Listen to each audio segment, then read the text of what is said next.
Hello ladies and gentlemen, welcome back to another episode of Von Plays Morrowind.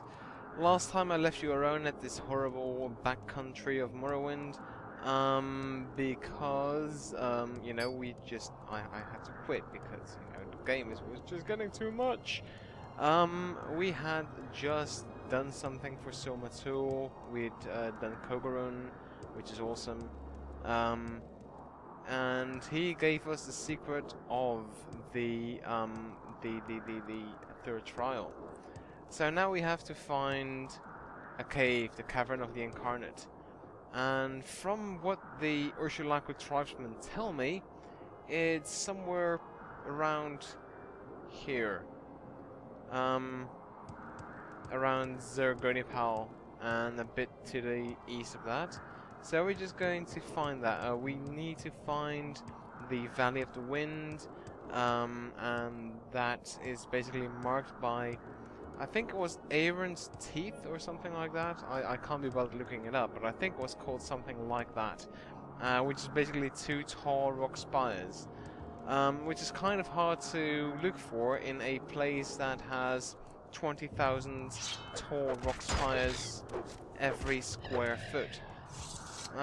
So that might be a bit tough, but we've you know faced harder challenges than that. So I don't think we're I don't think it's really that much of a challenge. Oh, these creatures are getting more and more annoying.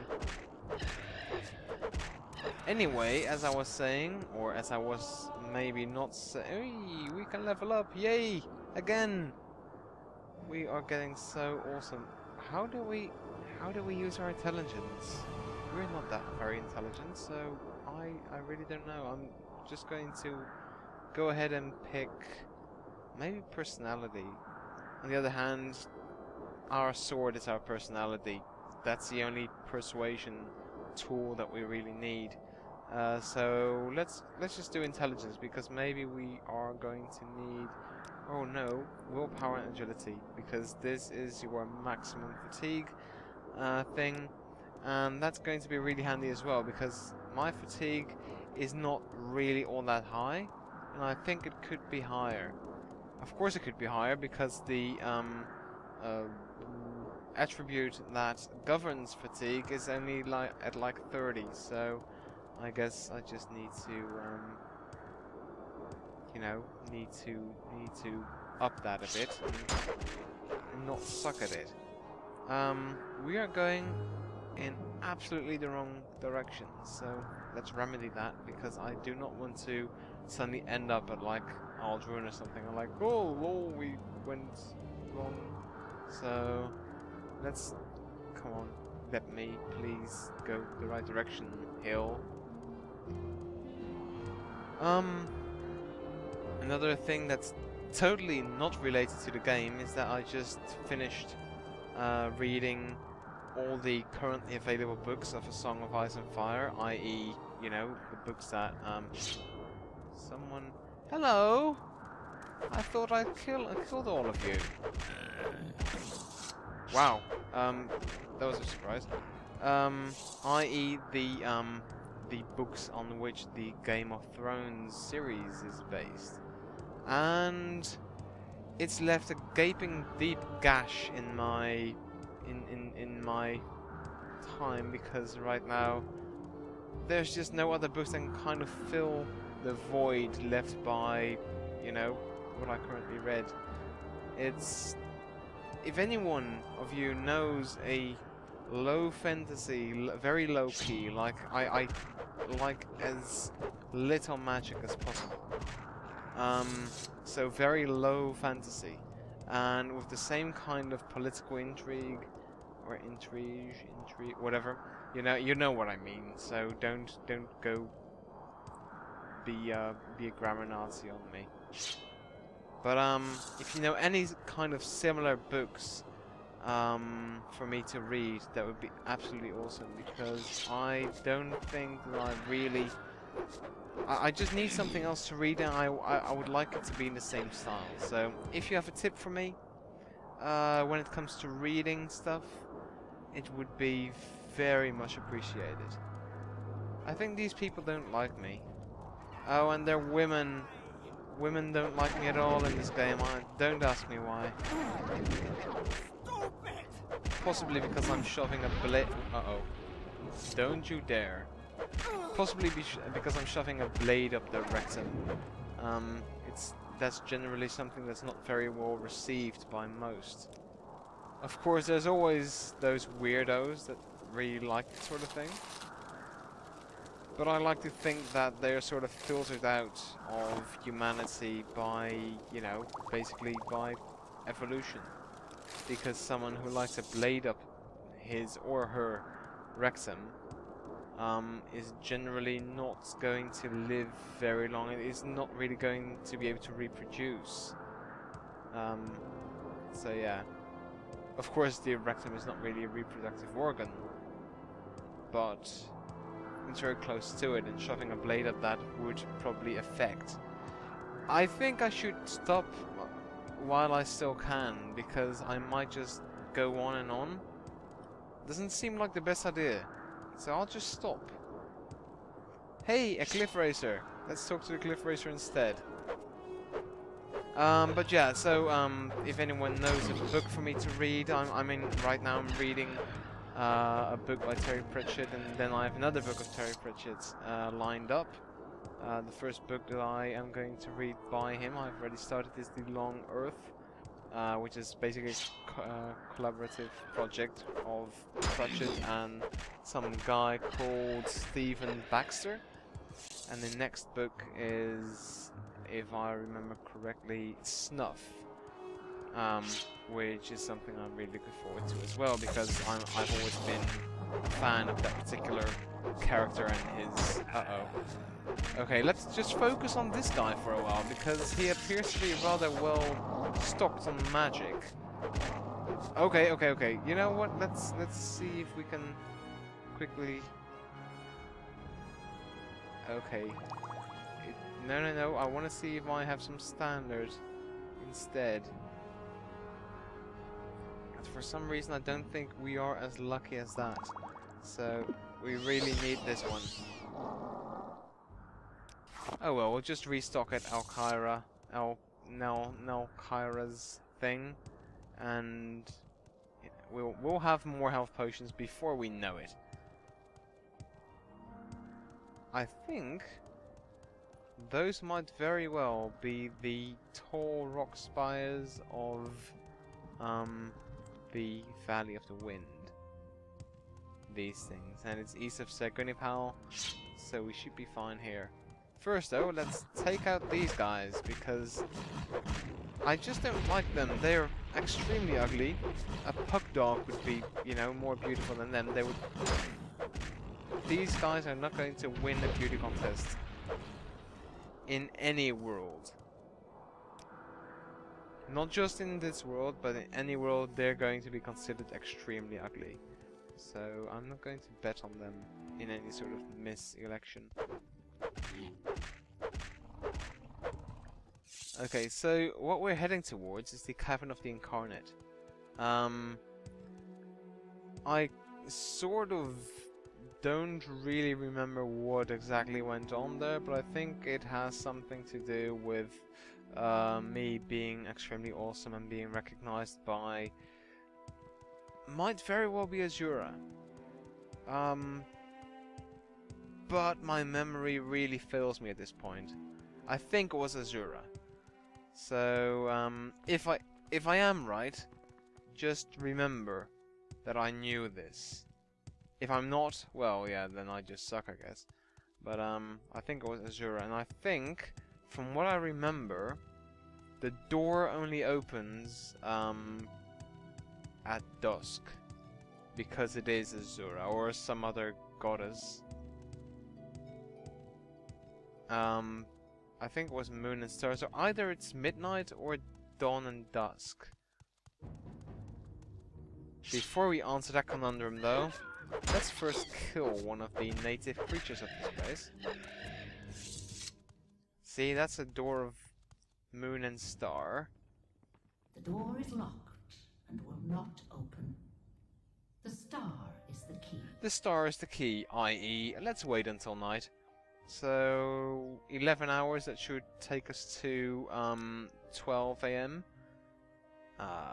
which is midnight. Midnight should... The door is locked and will not open. The star is the key. There's stars all over the place, you crazy bint. And where's the enemy that's supposedly nearby? Well, I don't believe you. The door is locked and will not open. The star is the key. Okay, wait, seriously? T15, let's see. Eye of the Needle. Now I must find this. And look for the moon and star of the prophecies to find the cavern. The dream is the door and the star is the key.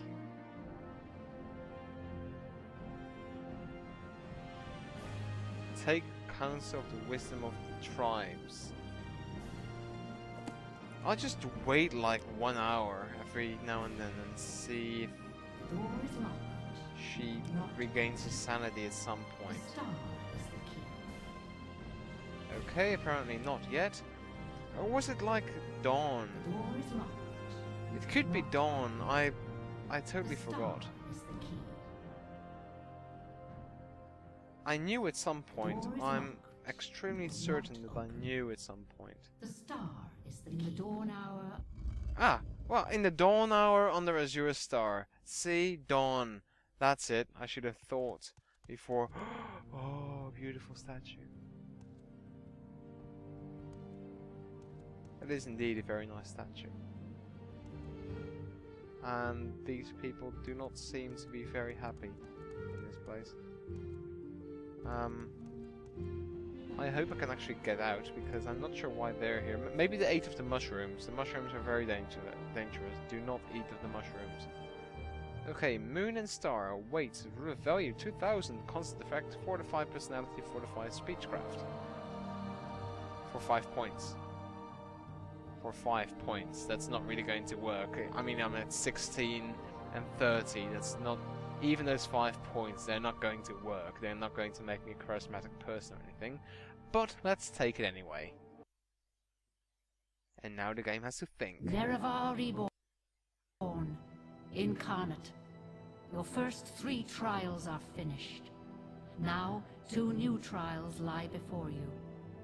Seek the Ashlander Ashcans and the Great House Councillors. 4 tribes must name you Nerevarine. 3 houses must name you Hortator. Hortator. My servant, Nabane Mesa, shall be your guide. And when you are Hortator and Nerevarine, when you have stood before the false gods and freed the heart from its prison, heal my people and restore Morrowind. Do this for me, and with my blessing. So why should I do this for you? And whoa, hello. You weren't here before. Mommy, I see dead people. Okay, so these, from what I remember, are all people that have something to do with the with being Nerevarines. For instance, this person would wanted to be Nerevarine, however, failed, and you know, I, of course, am not going to fail, so I'm not going to be a ghostly presence here. But these people were all trying to be Nerevarines or Hortators and stuff like that, and failed. So let's hear their stories. This is Erordan. Welcome. Oh, okay. How does one do a ghostly dark elf voice? I mean, the raspy thing is, you know, that's something to do with really weird, like, throat issues. Maybe all of them have throat cancer, but this is like a ghostly presence, so does he have like a ghostly welcome incarnate voice, or is it like welcome incarnate? Or should I try and find some middle ground? Let's see if I can, because I'm not sure if that's actually possible, but I'm going to try. Welcome incarnate. Okay, that just sounds scary. Incarnate, I am Erordan. I was not the one but I wait and hope. Ask, and I shall tell you my story. Okay, go ahead then. I saw Morrowind fall to the Empire. I lived through the humiliation of the surrender, swore hatred and vengeance against Imperial and Tribunal alike for their betrayals. In later years I despaired and turned to Red Mountain, where I grew old and died fighting the Blight and Red Mountain monsters. Take my weapons and armor, I have no further use for them. So a spear and a cuirass. Let's see. The spear is going to be exceedingly useless either way. Value 13, thrust 13 is its biggest damage dealing attack as well. Come on. That's just amazingly bad. Indoril Cuirass is like 97 and Eridan's Cuirass is 34. Then it does have like restore health and restore fatigue, so in that sense it's quite useful. Just, you know, a shame that it's so crappy otherwise. I'm not surprised that he failed, you know, considering that he was extremely poorly equipped. Idranich Nerevarine. Welcome, Incarnate. I am Idranich Nerevarine. I was not the one, but I wait and hope. Ask, and I shall tell you my... Okay, let's just skip that bit, and just start with the my story thing from now on, because I have the vague feeling that they all have the same introductory sentence. I lived in the late years of the Tribunate, and behind the scenes I helped demoralize, then repel the Akaviri invaders. I knew nothing of the Nerevarine or Dagatha until I took refuge with the Ashlanders. I died a fool, trying to loot ruined Kogarun. Here, take these. Maybe there's something in the world left worth stealing. A Master's Probe and a Master's Lockpick. Now that might be useful if I had any lockpicking skill whatsoever. I still need to train that. Maybe I should join the Thieves Guild and pay a bit of money to train the lockpicking skills, because that might be really useful at times.